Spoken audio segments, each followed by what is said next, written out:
Hello, this is your Express briefing for Friday, August 16th. From the San Antonio Express News, I'm Joy Marie Scott. Become a subscriber and read more of these headlines at expressnews.com. Today, we'll bring you more on the aftermath of a controversial tweet that put San Antonio Congressman Joaquin Castro in the spotlight. You can also expect our latest 52 weeks of burger review and everything you need to know for your weekend gardening. Expect mostly sunny skies and a high of 102.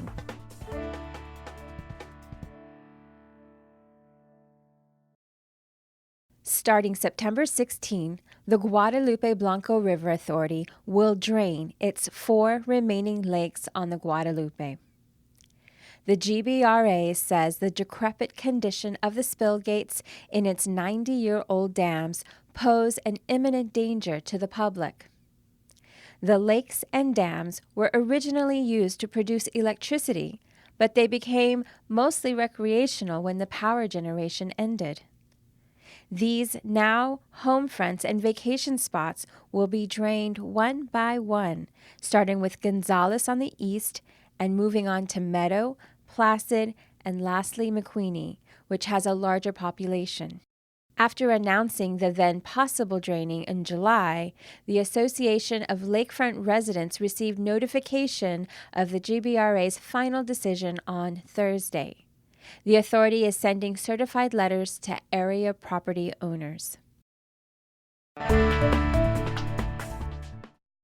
The Texas Education Agency released its accountability ratings on Thursday, giving improved scores to all of Bexar County's traditional public school districts.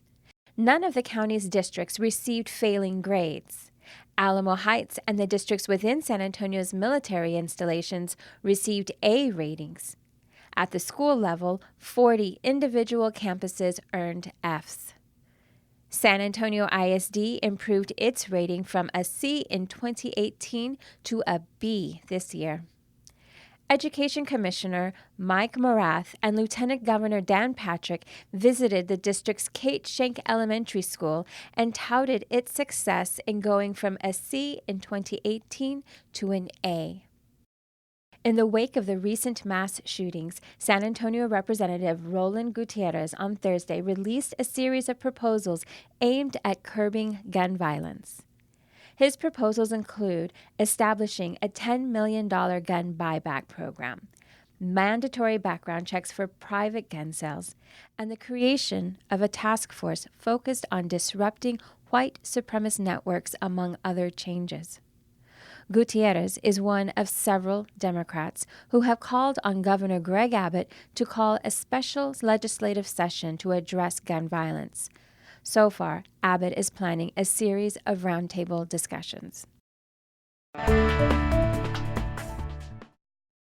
STEM Biosys, which makes stem cell products, is looking to increase production of its patented extracellular matrix technology for cutting-edge biomedical research. The privately held company is looking to raise $3 million from investors and double its product line by January, which consists of a core product derived from human bone marrow cells. STEM Biosys has a dozen employees and a board of directors. It initially received support from the nonprofit Biomed SA, and in 2013, the city invested $200,000 in the startup company through a grant from the city's Economic Development Corporation. If you would like more business news, sign up for Texas Inc., a twice-a-week newsletter keeping you up to speed on local companies, commerce, and more. Go to expressnews.com/newsletters. And another news to know today. A San Antonio Army commander was relieved and replaced over what was described as, quote, a loss of trust and confidence. San Antonio-based ScaleWorks, which acquires software companies, bought its second e-commerce company. A football game between an El Paso high school and the shooting suspect's Dallas school was canceled. A suspect accused of drug possession escaped after a San Antonio police officer left him unattended. San Antonio-based broadcast company iHeartMedia Inc. posted an $11.2 billion profit in the second quarter. The Leon Valley City Council member thrown out of office for violations says he is not going quietly. UTSA receiver Tyke Ogle-Kellogg is working to find consistency after struggling to suppress his nerves last season. Visit expressnews.com for the full story on all of these headlines and more. And that's your Express Briefing for Friday, August 16th. Get San Antonio's top news headlines daily. Subscribe on Spotify, Apple, or wherever you get your podcasts. For the San Antonio Express News, I'm Joy Marie Scott.